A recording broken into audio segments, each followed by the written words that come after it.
Hello and welcome to Unquestionably Nerdy, the show where we talk about everything that makes us want to geek out, freak out, and wish that taxes weren't also eternal. I am one of your hosts, Cadam MacArthur, and whom am I joined by for the rest of eternity? Wow, I wish that didn't sound like it was such a punishment. But Yes. As always, you are joined by your eternal torturer, but also your favorite color commentator, Cole Browning. Excellent. My eternal punishment for crimes that I've committed over a long period of time. How are you, Cole? I'm doing good. So, I heard taxes. Are we really talking about taxes this week? Yes, our favorite nerdy discussion, tax season. Do you know how to do it? Because I sure don't. You take a piece of paper. Uh-huh. That's all I know. Okay, good. We're all...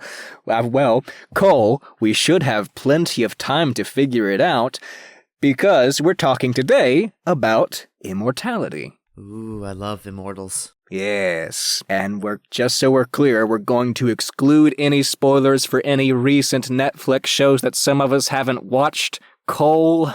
Any recent Netflix shows? I can't think of any new shows that have come out within the past 2 or 3 weeks.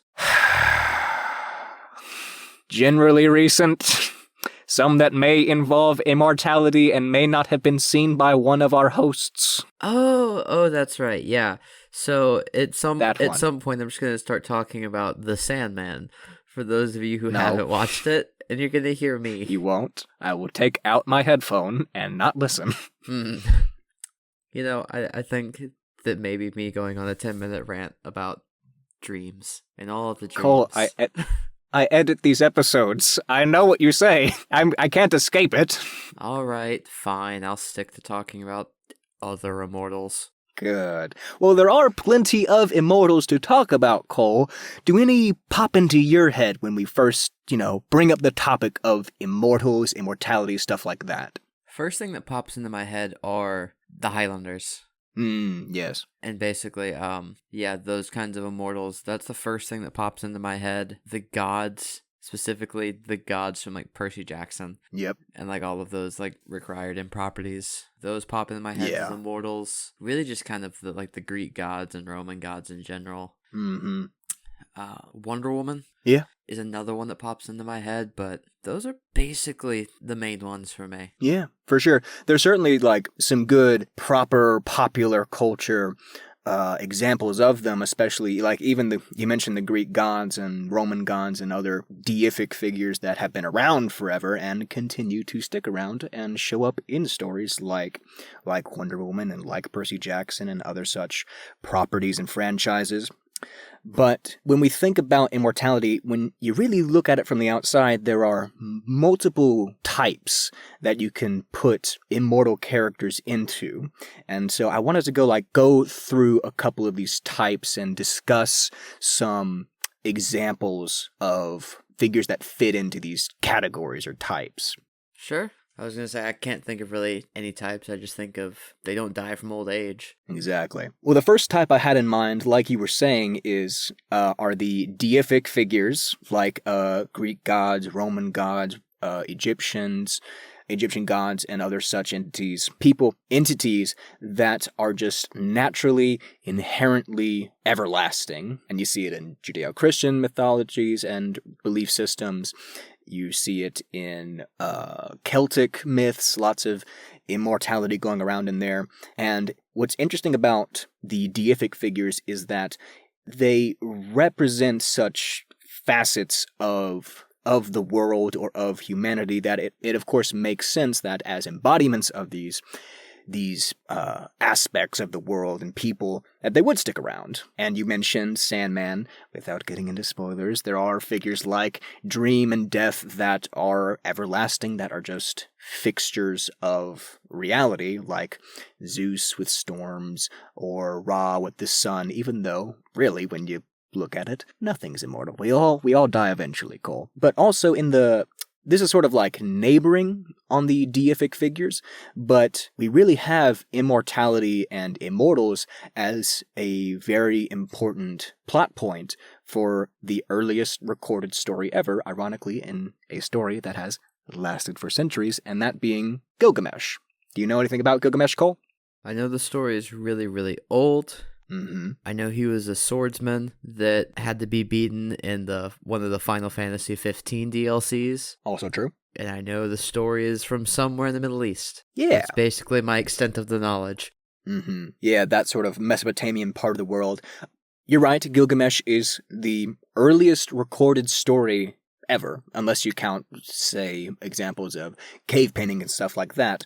But within the story of Gilgamesh, Gilgamesh is this king who's like descended from the gods, and one day he loses a friend to sickness, and it sort of serves as this reminder that even with all his power and riches and regalia, he is still mortal. And so he goes on this quest to seek immortality. He seeks the advice of an immortal, a human that was made into an immortal, I think following one of the Mesopotamian flood myth.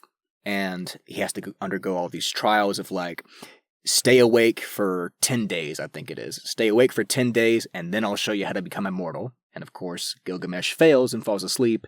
He's told, if you can't even defeat sleep, the first step towards death, how can you defeat death itself? Dang. Yeah. I mean, I'm really surprised that I'm not really surprised that he couldn't go 10 days without, sleeping. Mm-hmm. But I'm pretty sure the world record's like 11. So I really wonder what happened to that guy now. I kind of want to look him up and be like, hold on. Have we just ignored the fact that he hasn't died yet? Somebody shoot him real quick, just to make sure. Well, hey, immortality and invulnerability don't always go hand in hand, right? Because, I mean, that is you can true. kill gods. Yes, that is something we will get into also. But Gilgamesh, the story actually ends. He's failed these trials. He has failed at staying awake for 10 days. And this immortal goes, fine, you can't beat death, so maybe you can find a way around death. So this immortal tells Gilgamesh about this flower that grows in this hard-to-reach location, and if he can consume this flower, this plant, this whatever, then that will give him eternal youth, or whatever. And he finally finds the flower, and the flower is then eaten by a snake. And that is 100% the reason that I hate snakes. It has nothing to do with the movies Snakes on the Plane, or even that I just really liked Indiana Jones. Yeah. It's all because of the Epic of Gilgamesh. I know. They knew that snakes were terrible, and that's just been in my brain for 3,000 years. That's those slithering bastards stealing all our chances at immortality. Damn Slytherin. I know, right? Which is actually a good segue into our next type of immortality, which is what I refer to as refreshing immortality. Immortality that needs to be refreshed or restarted at some point, like Voldemort. Voldemort, of course, has his several Horcruxes, which give him a form of immortality as long as he divides his soul into several pieces. And what's interesting about these types of immortality is they seem to get to kind of suck at some points. Because if his body is destroyed, it will reform, kind of like a lich in D&D. His body will reform, but he'll be stuck as this decrepit, sickly husk of his former self, and just barely clinging to life. He's having to merge with Professor Quirrell or feast on unicorn blood to stay alive, which is this torturous existence. I mean, you have a point. I think that this weird magical kind of like immortality that has to be refreshed, it involves a lot of pain. Yes. And struggle. Like, Voldemort's a special kind of character because he really put himself through some shit. Yeah. Saying that I'm willing to be immortal, but first I'm going to just rip out shards of my soul. Mm-hmm. And put them into like a teacup or something. Mm-hmm. It was a goblet, but yes. Goblet, teacup, close enough.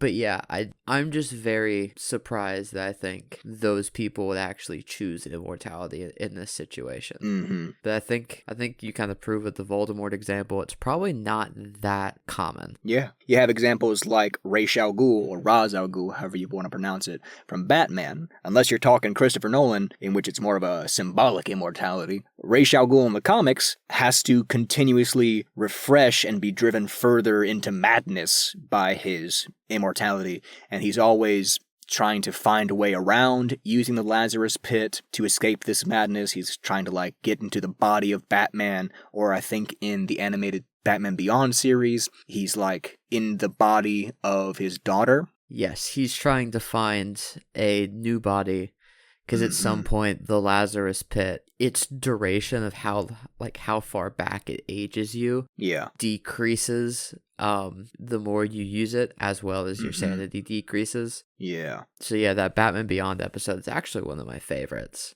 Mm-hmm. But yeah, Absolutely. it's the point of he tried to entice old Bruce Wayne because he'd never really used it, so he would jump back like 40 years, and he'd still be in like great shape. But in the end, that Batman is just Batman and would like never do anything with the Lazarus Pit. But he kind of noticed, because even after one thing, just a slight kind of anger issue that kind of emerged from it. Yep. So, like, there are consequences that you can see from this type of immortality that show up quickly. They may not be terrible, but they show up quickly. Absolutely.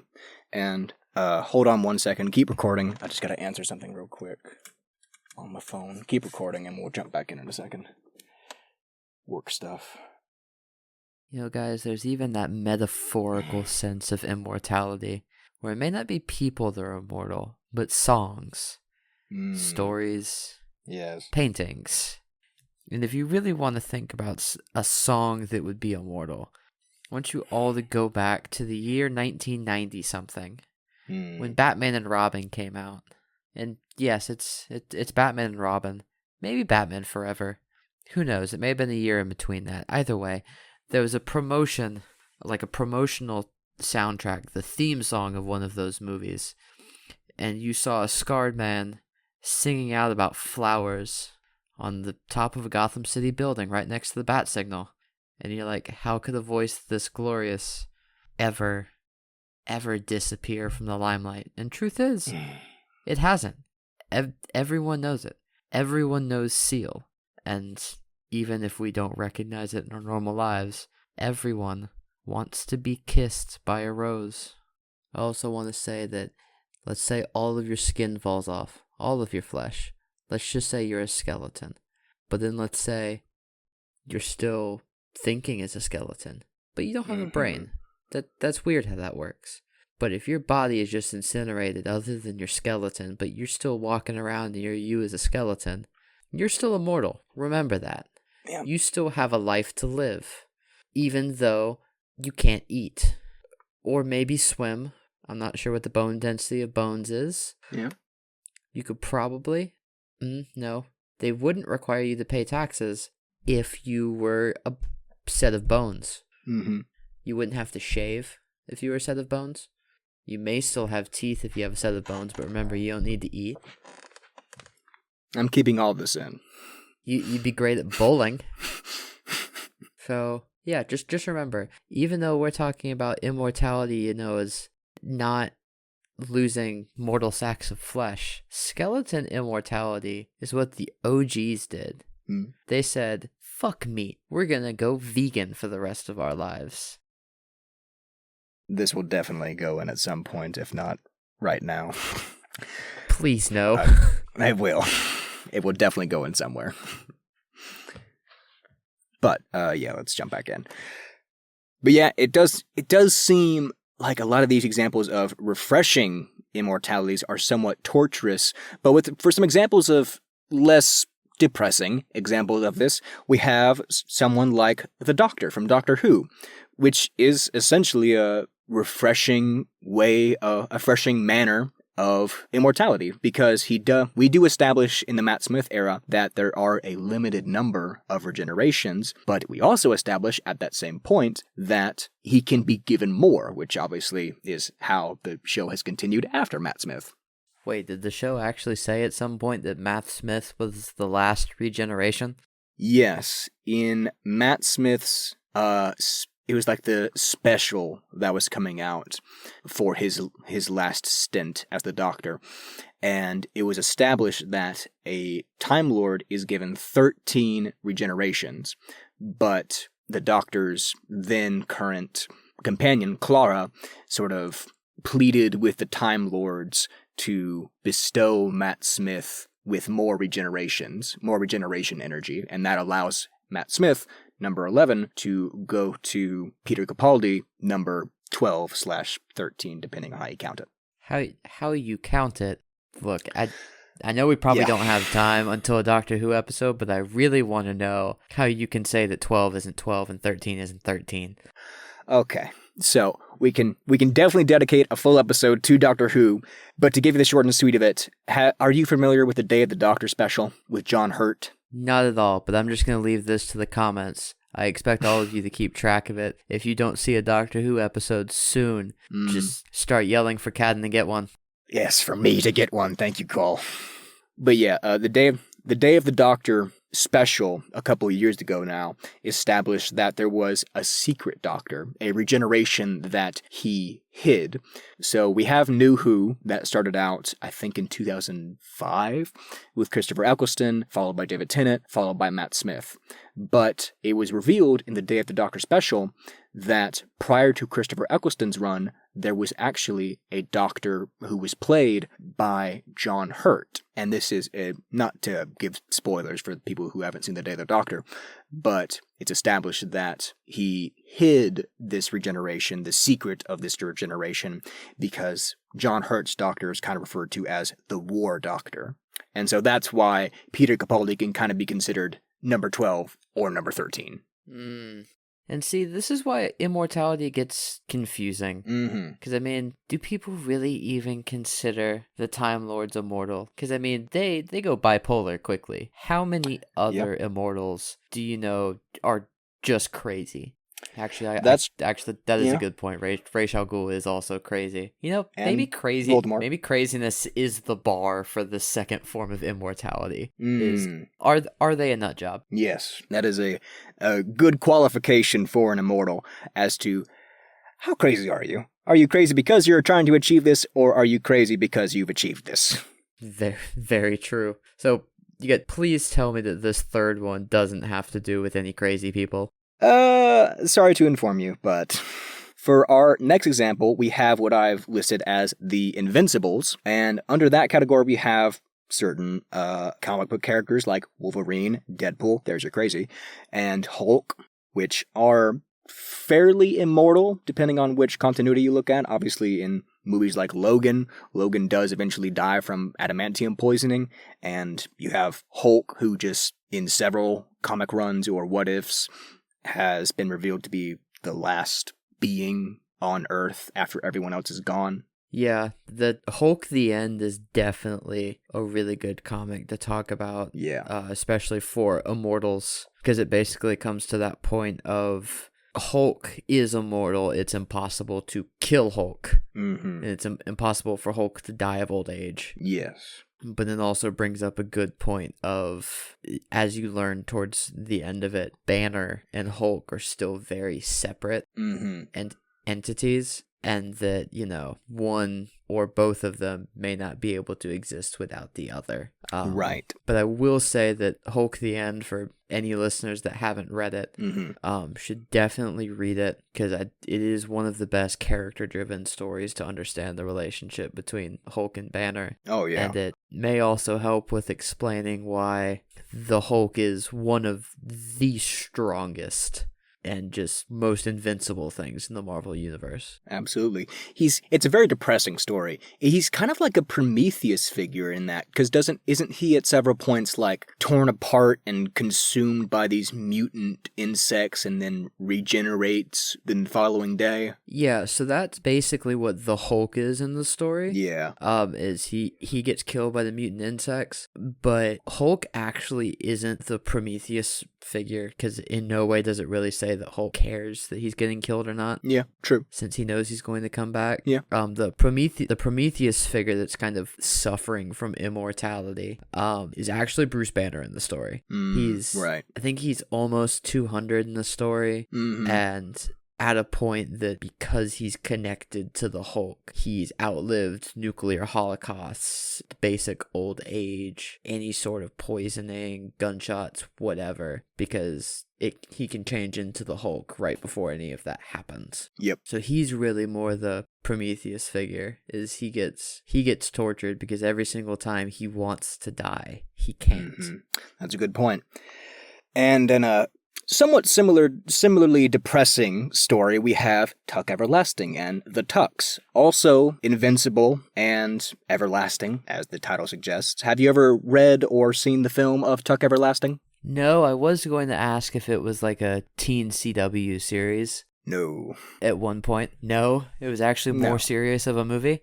Yeah, true. It is. Tuck Everlasting is a story. I probably should have found the author. Let me do some quick Googling. Tuck Everlasting. Now, I do have a quick question. Yeah. Why are they called Tuck? Was there any better name? That's just the last name of the family. Originally published in 1975, written by Natalie Babbitt, Tuck Everlasting is a story about a family, the Tucks, who find this magical wellspring, and when they drink from the water makes you immortal.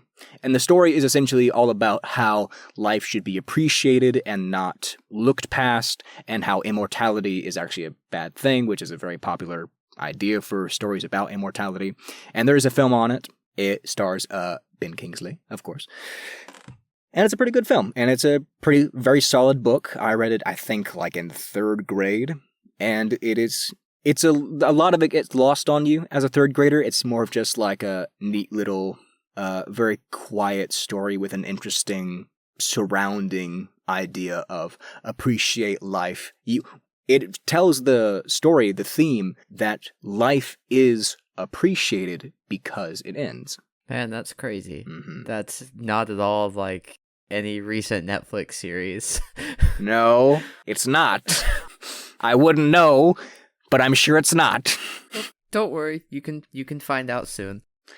Soon as in not this recording. Sure, we'll go with that. Anyway, moving on.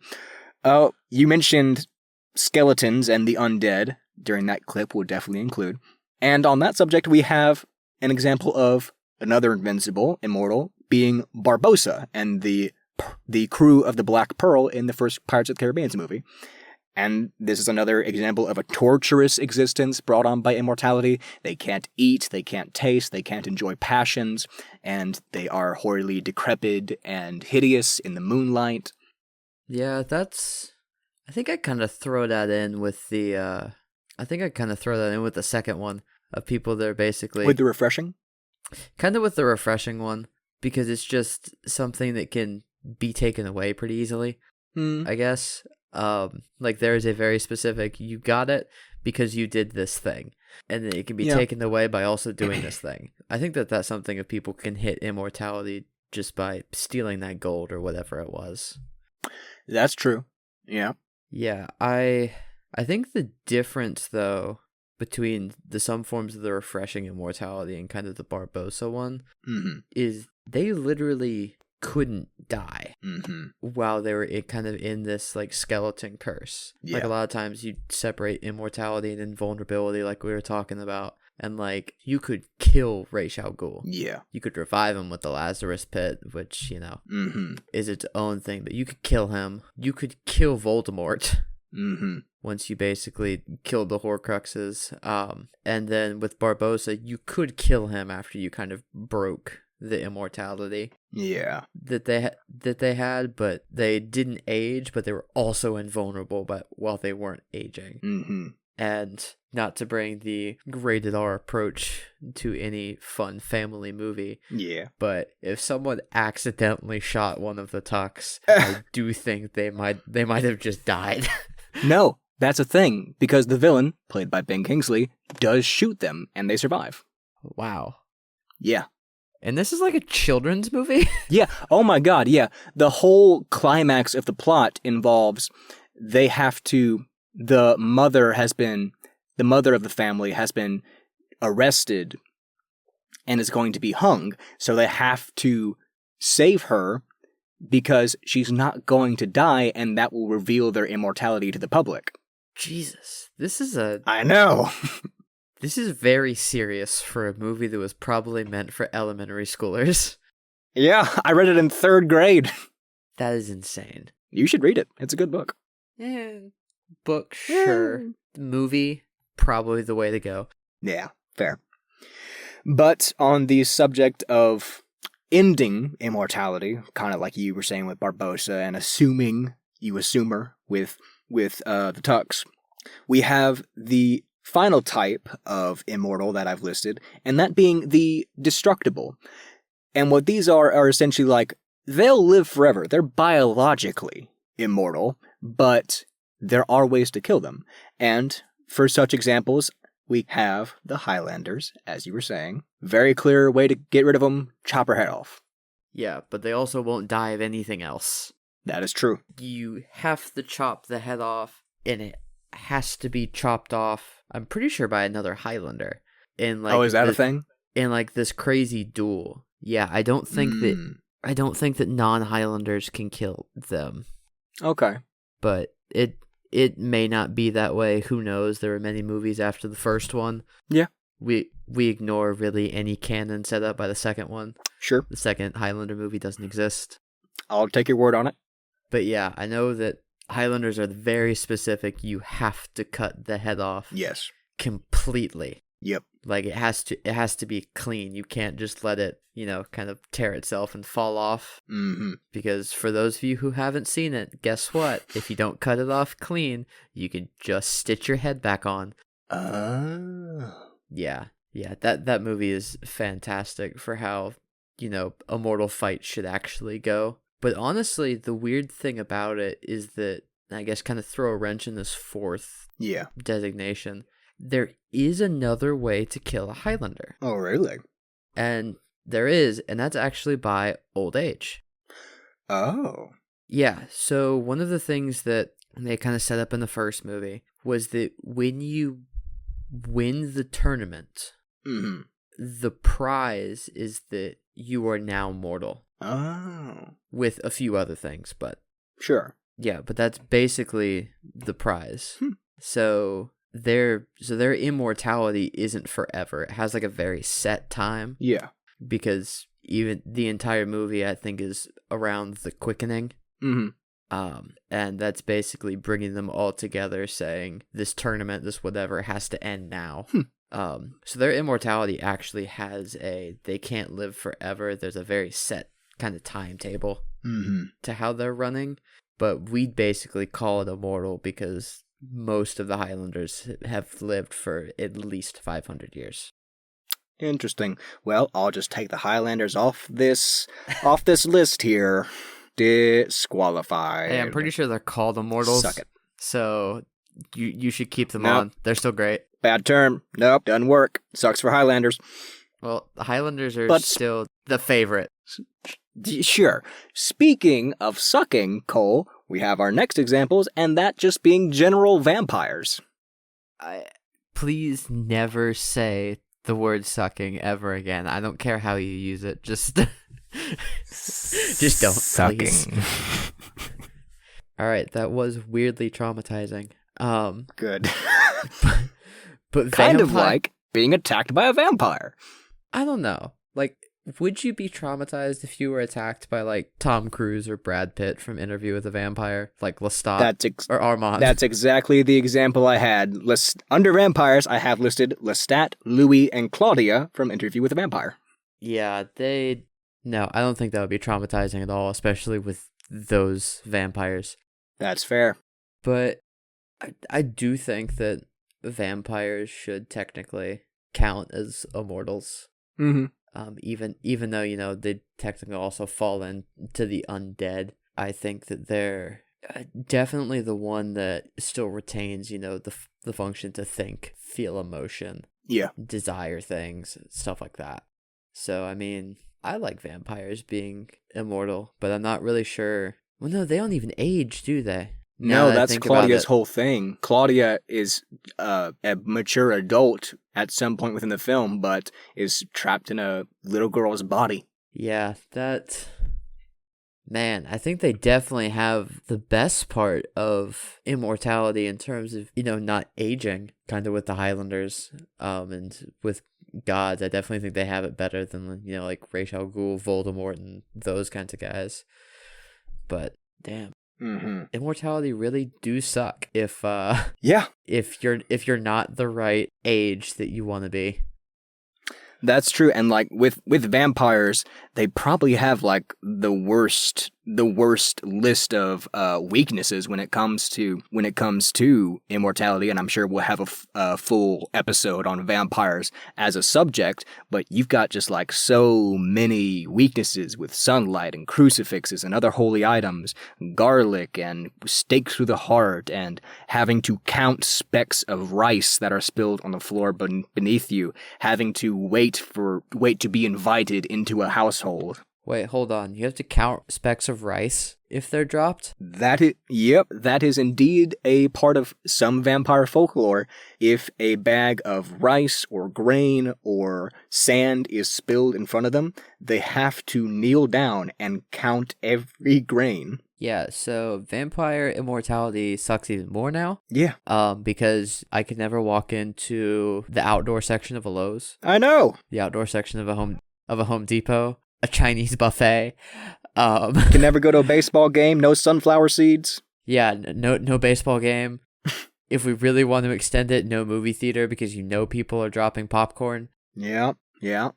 This is insane. Also, you wouldn't be able to go into a fun house and see your body distorted by mirrors. Like, what torture is that? The worst reality of vampirism. I absolutely hate that. So yeah, vampirism, worst immortality by far.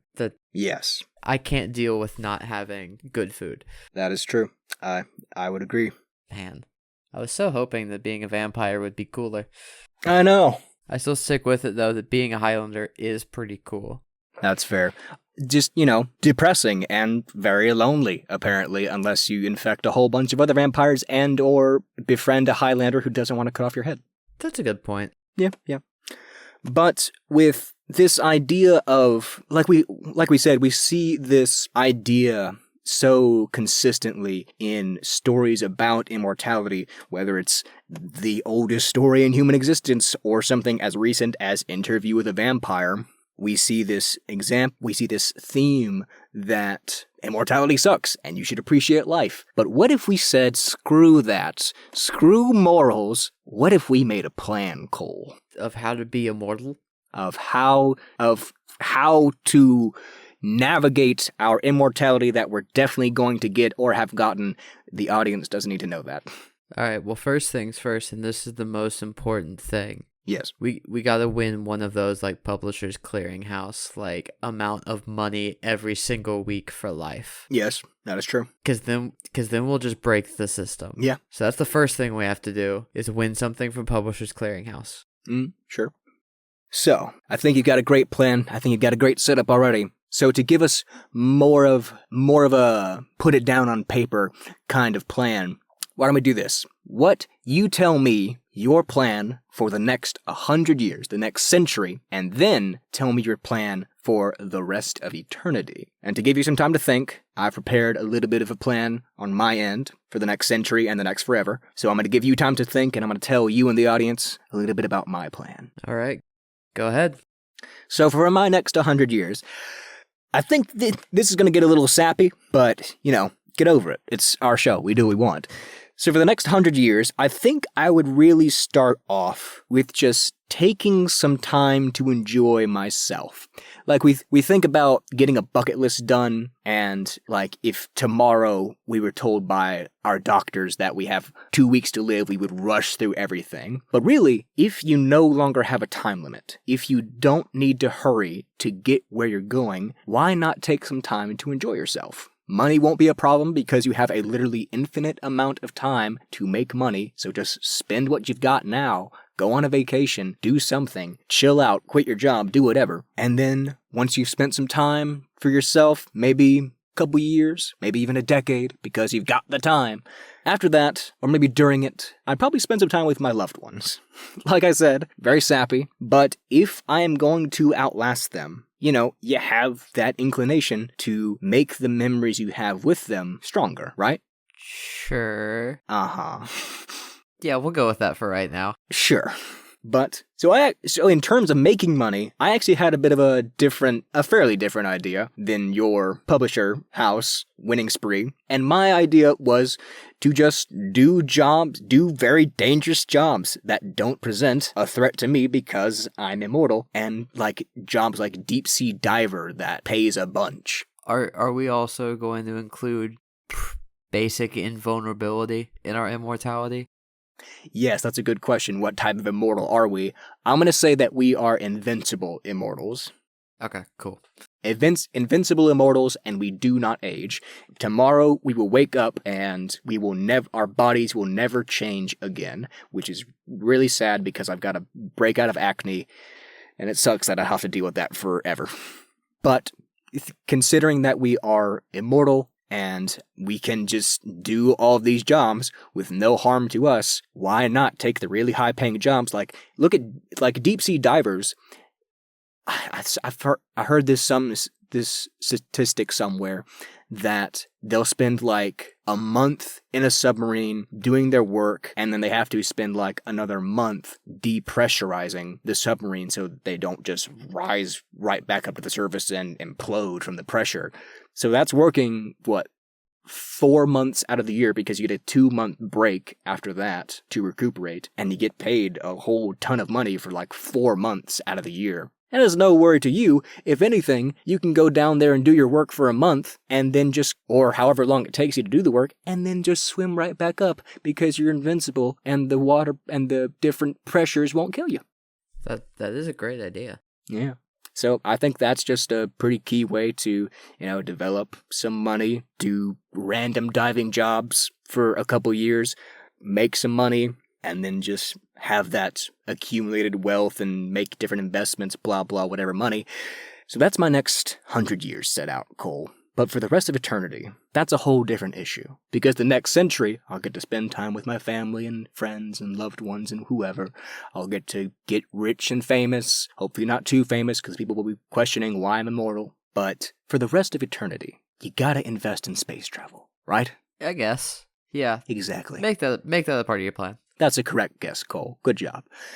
You gotta invest in space travel because you, Cole, you immortal bastard, are going to outlive the Earth. And if you're going to outlive the Earth, you're going to get really lonely unless you take some humans with you. So you got to start investing in space travel now so you can then take large groups of people with you and lead them into the stars as their immortal god king. But what if I don't want to be a god king, Cadden? It's not your choice, Cole. If we're both immortal tomorrow, you have to come with me. We can think on that. I'll be the god king. You be my squire. My immortal squire. No, that's a terrible idea. I just be me. Damn it. Fine. All right. Won't be having that much free will when I'm immortal god king. Wow. That's just... No. All right. So I think that the easiest thing in my 100-year plan is first, win the publisher's clearinghouse thing. Mm-hmm. Get free money for life. Continue working. Doing something fun. For me, I kind of just want to work in the DC Comics toy vault and just play with toys and get paid to do it. So I do that. I throw all of the money into investing, become a very, very, very rich person. Yes. Also, do we need to, in terms of this immortality and vulnerability, do we need to eat, drink, sleep, or breathe? I'm going to say you don't have to, but you can. All right. Well, I'm not gonna do it for a minute. Mm-hmm. But either way, I'm gonna do these things. Yeah, take about. Because like sleep, on your point of sleep is important to keep you sane. True, but you don't need it. Sure. So I'm gonna be rich. I'm gonna get rich. That'll be like a 50-year plan. Investing all of the money, I can do it well. And then I'll become a college professor, as I've always wanted to do. Just normal life stuff for the first 100 years, right? Yeah. Like you don't have to think about being immortal. Sure. And then after that, again, make the money, make the big bucks, buy houses everywhere, become a real estate mogul. But then pass that on to someone else because I don't want to do real estate. Yes. But then, still own all of it. Yeah, get a property manager. Yes. And then the next thing, the most important thing, is with all of my newfound money, buy Golden Corral. Good. This is the eternity plan here. The food that will last as long as you. Yes, Golden Corral. No, not even buy Golden Corral. Buy something that will exist longer. I'm going to buy Waffle House. So the food that's already as old as you. Exactly. So I'm going to buy all of the Waffle Houses, and then I'll just be the owner of Waffle House. Again, a millionaire. Yes. Franchise it to the entire United States. All the eggs you could eat. If it's not already there. Yeah, everything that anyone could ever eat. Yes. And then, once I reach age something, yes, age 90 something without people questioning it, yeah, then I'll be like, all right, I give everything to my son, which I don't have. It'll be me, and I fake my death. Because as I've learned, nobody questions it when the mortal people fake their own deaths. Yes. No one does. But yeah, either way, so I'll be my own son, even though I'll probably actually have children, but they don't need my cash. No, they're fine. After this point, I think I'll have gained enough experiential knowledge of the past 100 years. If Jeopardy's still around, I'll get on Jeopardy. I'll compete on Jeopardy, see how well I can do. Also, at this point, if everything starts to become more technological, I'll just be the one guy who just doesn't like technology and just reads books. Yeah, an immortal hipster. I'll be an immortal hipster. Yeah. I'll be the only person that can remember music from the 1980s. I wasn't there, but you can't prove I wasn't. Yeah, you can't prove I wasn't. But yeah, and then after that, I will run for the presidency with all of my money. Oh, good. And they'll be like, who is this random person? Doesn't matter, he has money. Oh, yeah. Actually, they will know who I am. I'll be the son of that one guy who bought all of the Waffle Houses. And, Yes. Son. Yeah, son in quotation marks. Cole Browning Jr. Yes. You'll inherit Waffle House. But yeah, then I will run for president. Of course, win because I have the money. Of course. And the connections. Yeah. And I'll become president of the United States. You're a household staple. People have known your family for generations. Yes. And that's the thing, is I will keep on running for president of the United States. Not every single year, but I'll give it like 20-year gaps if I come back and say I'm the third, the fourth, the fifth, so that I will be basically, what are we at right now? 46? Yeah. If we start at 46, then take me through my plan. Then by the time we hit 60, by the time we hit 60, I will be every single president in fours. Yeah. So I will be 60, 64, 68. Can I poke a hole in your plan? Poke holes in my plan. What is the minimum age a president can be? 35. 35? Yes. You don't look 35, Cole. And if you're stuck with this face forever, I can prove it's a wonderful face, but I can 100% prove that I am 35. Okay. It'll be easy because it'll just be easy. Okay. I'll also, because living the college life, being young-ish, I will go back to college and people won't heavily question it. You look like the president. Yeah, people won't heavily question it, but I'll go back to college and keep on learning random new things. Yes. Because I have the time, and really I'm bored. Yeah. And then I'll travel the world, and then I will work on movies, and then I'll get into like fast food eating contests. I mean, with the preparation, I could win a hot dog eating contest. Okay. Especially if I have all the time in the world. Yeah. What else? Shit, am I still on the 100 years plan or am I on the eternity plan at this point? I I think you were 95, and then you became president for several times, so I think you're beyond the century. Cool. So I'm at the eternity one at this point. So I become the president, do that quite a few times, and then I go to Britain, disappear for 6 months, and somehow show up with a British accent, and then do the same thing in Britain, and then keep on going around every place where I could fake it as a local resident. You look like the president. Yeah, I could do that in most places in Europe. Yeah. Maybe South Africa. Who knows? Sure. But yeah, I think that's the game plan. And then after that, retire and buy the one Waffle House that has somehow not been bought by me. It was a stubborn old franchisee, old woman in their 90s.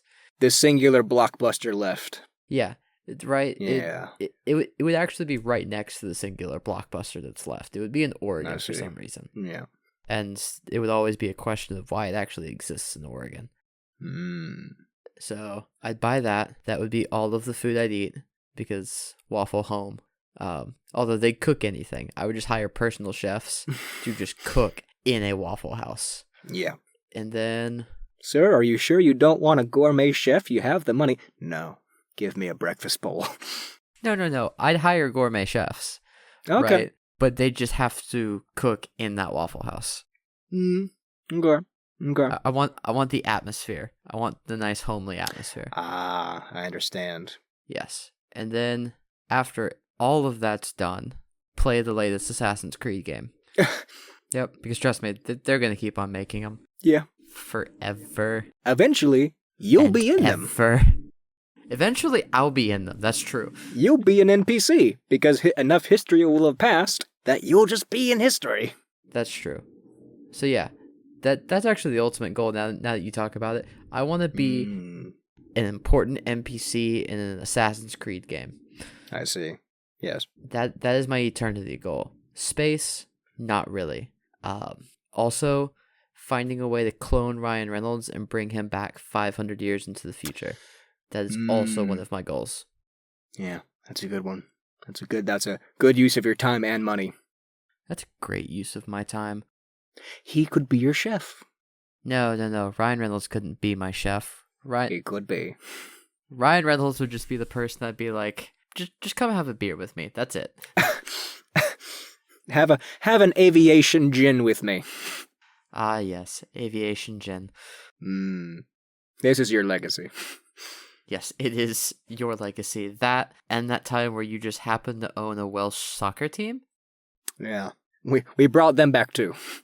Yeah, I'm like, I cloned the entire soccer team too. But yeah, I think that's my immortality plan, is become rich by owning a Waffle House, become the president quite a few times, travel the world, learn all the world languages. Yep. Not sleep for about a month and a half just to see how crazy I get. That reminds me. This is going to be a tangent. And if she ever listens to this episode, she will know. Have I ever told you, this is completely unrelated to the episode at hand, but have I ever told you that I had a friend in college who I convinced that I don't sleep? You actually convinced someone that you don't sleep. I have been present when she has told other people that I don't sleep, firmly believing me. Caden, you're the crap. How many different types of immortals do we have? You're the next one. Yeah. There's destructible, there's invincible, and then there's me. Yes. So Caden, the 6th immortal. Yes. Man, that's a great title for you. Thank you. I'll include it in my many titles when I'm Immortal God King. And Cole, that's the question, isn't it? Are you coming with me on my space castle when I become Immortal God King? No? No, I'm not coming with you. You don't have to be a squire. You can just have a nice suite to yourself. And the presidential suite. That's not the point. What? I don't want to go into space. I would rather have a time machine. I see where you're going. Yes. But that's the other thing. Eventually. Immortality gives you long enough time to make a time machine. I understand, but at the same time, would that not get dull? Because once the heat death of the solar system occurs and the sun goes out, yeah, you can go back in time. But eventually, once you've run through human history enough, won't it just be like watching old reruns? No, because you could mess it up. So you're breaking timelines. Oh, breaking timelines 100%. If anything has taught me anything, I have hope that time travel first does work, and second, that it works in a way that I can severely alter history for comedic effect. That is a respectable use of your time. I'm sorry I questioned you.